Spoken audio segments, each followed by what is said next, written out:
Hi guys, welcome to another episode of Pointy Not Sharp. Today I thought I'd take the opportunity to go through 5 of the bayonets that I believe would make the best camping or hunting knife. Now, since I've started my channel and my Instagram page, this is a question I get again and again and again. What bayonet would be good to sharpen and use as a hunting knife? Why won't my bayonet hold an edge when I sharpen it? Will sharpening it devalue it? Do they make good hunting knives? Do they make good camping, field knives? Whatever. I've been asked the question a million times, so I thought it'd be a good time to go through it. Now, first off, if you want to modify or restore a bayonet or something like that, my recommendation, go out and find something absolutely trashed. Like, I had someone show me a photo of a trashed Japanese Type 30 today, and been cut in half, it was missing grips, it was pretty rusty, pretty corroded, in terrible condition, no press stud. Japanese Type 30s hold an edge really well, and they would make a fantastic knife. So if you were to take something like that absolutely trashed bayonet and maybe chuck a braided handle on it and give it a decent finish, maybe put a nice new edge on it, maybe a bit of a blue, you can make a really nice little field or camping hunting knife and have a really interesting story behind it and something unique that you've made yourself. That being said, as much as I support that kind of work, please don't try to restore bayonets that are already in perfectly good condition. Don't sharpen them if they're not supposed to have an edge. Don't try and paint them or anything weird like that. All you'll do is most likely destroy them. You'll take away a lot of the value, so if you try to resell them, that'll be gone, and you might destroy an important part of history, or an interesting part of history. Now, that is said, I've come up with 5 bayonets for today's video that I've picked out as being really handy camping knives.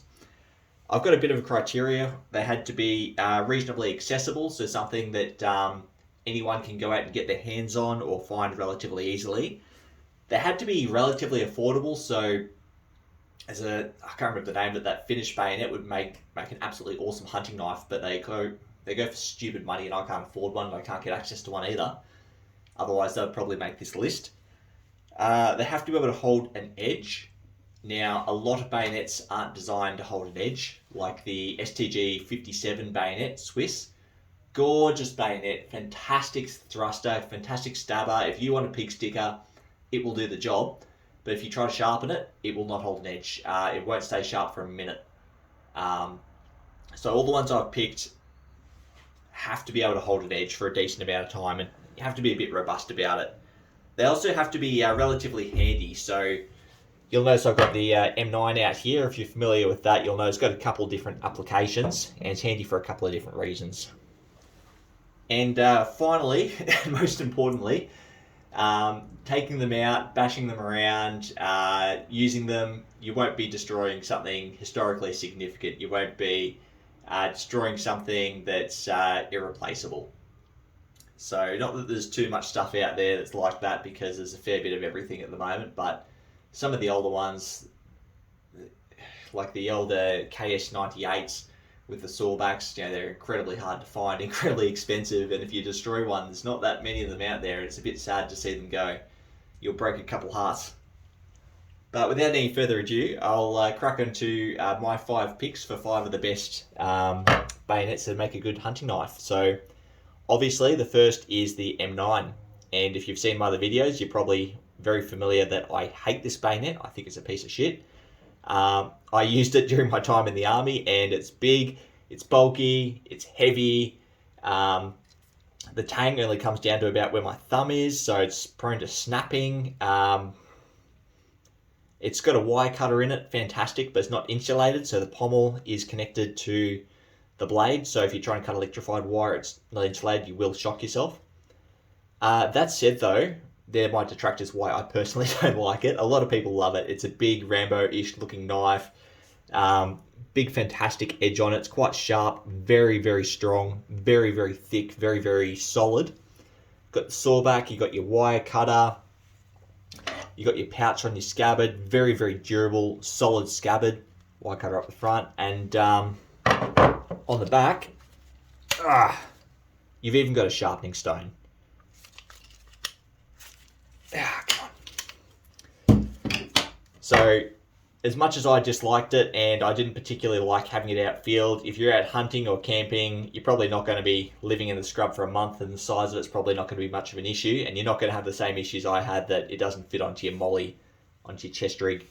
So again, as much as I hate it, it's actually a really, really good bayonet in terms of use as a knife. Now, my next pick is something a little bit different. Opposite end of the spectrum. This is the Yugoslavian M56. They're still relatively cheap. There's quite a few of them out there. And I like this one for pretty much the exact opposite reason as the M9. This is really, really light. This is one of the lightest knives or bayonets I've ever held. Yet it's still really, really strong and razor sharp.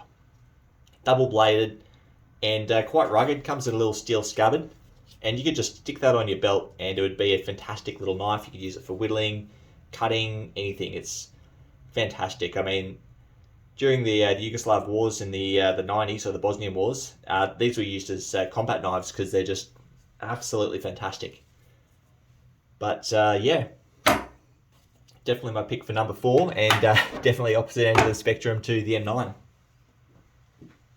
Now, number 3, a lot of you have probably seen this coming. The AK series of bayonets, of course. So just as utilitarian as the M9. This one doesn't have it because it's polished, but usually you'd have a sawback. You got a really nice sharp blade, really useful point, wire cutter, same as the M9. And unlike the M9, you've got an insulated grip so you can cut electrified wire, but let's be honest, that's a bit of a gimmick. I've never heard of anyone actually having to cut electrified wire with one of these in any practical application, but hey, come the apocalypse, you're set.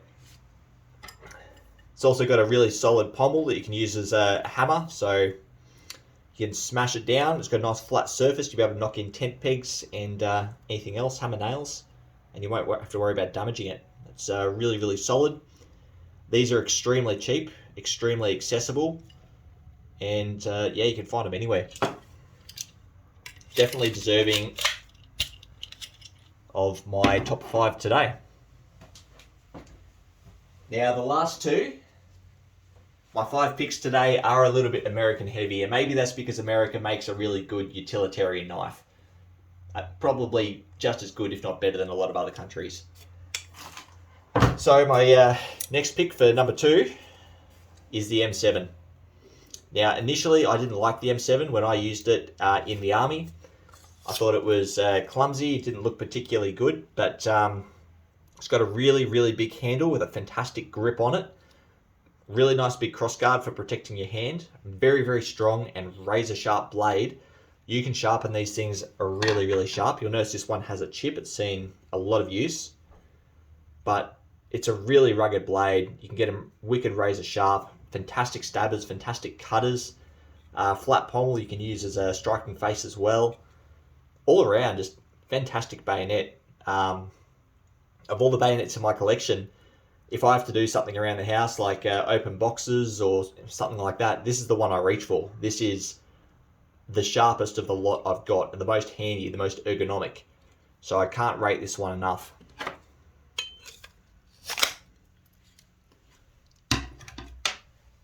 And my final pick,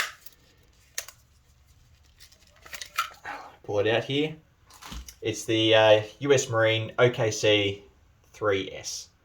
I don't think there was any getting around this. This is probably the meanest bayonet out there. I can't think of another one that's nastier. I mean, when they designed this, they wanted something that would stab through Kevlar body armor and sheet aluminium. So the penetrating power on it is sensational. But you've got this absolutely wicked blade on it, and I'm not even going to touch it with my finger because this is so sharp. I'm scared of cutting myself.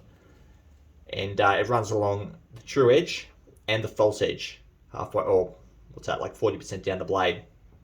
And that's just as razor sharp as the true edge. This thing is absolutely nasty, and you've got your nice serrated edge down here. It's really, really solid. It's heavy, but not unwieldy. I think it's the perfect weight. It's got enough weight that you can use it for chopping and thrusting and whatever you need to do, but not enough that it's awkward. It's reasonably well balanced as well. It sort of balances on the cross guard pretty well. I'm balancing it on my finger just now. And it's got the rubber handle for retention. All around, this is just an absolutely fantastic bayonet. And if I had to take anything out camping, it would definitely be this one. The downside is they are a little expensive at the moment. A lot of them are being surplused. Down here in Australia, you're probably looking at like $300 for one of these, unfortunately. Probably more on eBay. Overseas, probably a bit cheaper in the US because there's a lot more of them up there.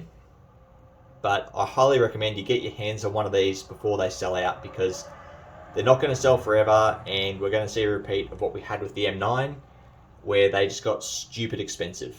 Again, I'm speaking about the Australian market down here. So, absolutely fantastic field knife. You could use this for anything. I will jump back and say one thing about the M9 very quickly. So both the M9 and the OKC, they're both on the expensive side of the 5 bayonets I've got here. Here in Australia, you're looking at like $300, $350 for one of these. A lot more if you want an Australian one. So as far as my criteria, yeah, they're accessible, but they're not the most affordable. And if you're going to fork out this kind of cash, you could probably get yourself a really, really nice survival knife. But there's something cool about having a bayonet, you know. The Ugo M56s, reasonably cheap. Down here in Australia, like $120, not too much. I've seen them go cheaper, and much, much cheaper overseas. Over in the States, a fraction of that. AKs, you can pick them up here in Australia for $45. Very, very cheap. Overseas in the States, like $20 if you want a Romanian one, $10. And same with M7s. These are very, very common. They're made by virtually every second country. There's so many different variations, so many cheap ones, like the S1 Pindad in Indonesia, which is sort of a rip-off of the M7. It's more a BM29 than M7, but $6 for one of those. Like, these Australian ones set you back maybe $500, but just a regular American one over in the States, it costs you nothing. Even down here in Australia, an American one's reasonably affordable. Anyway, guys, those are my picks for 5 of the best bayonets to take camping or into the field. If you have any others that you think are worthy of the list, comment below. I promised you there's a lot more that are definitely worthy of being here. These are sort of the ones that pop into my mind and I sort of would go to first. Anyway, guys, thanks for watching. Have a good day.